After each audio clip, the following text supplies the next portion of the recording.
रोखठोक वार्तांकन, रोखठोक बातमी। आज देशभरात भाऊबीज उत्साहात साजरी होत आहे। हा सण भावा बहिणीच्या प्रेम आणि जिव्हाळ्याच्या नात्याचा उत्सव आहे। त्याच पार्श्वभूमीवर ठाकरे कुटुंबाकडून एक महत्त्वाची बातमी समोर आली आहे। आदित्य ठाकरे आणि तेजस ठाकरे या शिवतीर्थ इथं बहीण उर्वशी ठाकरेंसोबत भाऊबीज साजरी करणार असल्याची माहिती मिळते। उद्धव ठाकरे बुधवारी राज ठाकरे यांच्या निवासस्थान शिवतीर्थ इथं गेले होते। उद्धव ठाकरे यांनी राज ठाकरे यांच्या मातोश्री मधुवंती ठाकरे यांच्या वाढदिवसानिमित्त भेट घेत शुभेच्छा दिल्या। अलीकडच्या काही दिवसात उद्धव ठाकरे आणि राज ठाकरे यांच्या भेटी वारंवार होत असल्यानं या संबंधांवर राजकीय वर्तुळात मोठ्या चर्चा सुरू आहेत। आदित्य ठाकरे, तेजस ठाकरे आणि अमित ठाकरे यांना उर्वशी ठाकरे ही एकमेव बहीण आहे।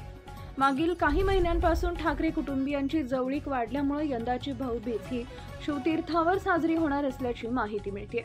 ही ठाकरे कुटुंबाची भाऊबीज शिवतीर्थावर मोठ्या उत्साहात साजरी होणार असून सर्वांचं लक्ष या विशेष भेटीकडे लागलंय।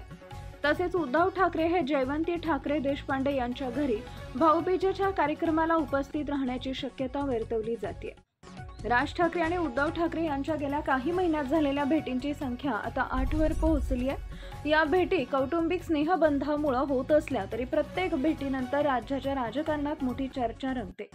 दोन्ही ठाकरे बंधूंनी अद्याप राजकीय युतीची कोणतीही औपचारिक घोषणा केलेली नसली तरी त्यांच्या सलग भेटीमुळे दोन्ही पक्षांचे कार्यकर्ते आणि मतदारांमध्ये ठाकरे पुन्हा एकत्र येणार का या चर्चेनं जोर धरलाय। त्यामुळे भाऊबीजेच्या निमित्तानं ही त्यांची 9वी भेट होते का आणि या भेटीतून काही नवे राजकीय संकेत मिळतात का याकडे सर्वांचं लक्ष लागून राहिलंय। महाराष्ट्रातील महत्त्वाच्या आणि ताज्या बातम्या पाहण्यासाठी आमच्या जय हो न्यूज चॅनलला सबस्क्राइब करा आणि बेल आयकॉन प्रेस करा।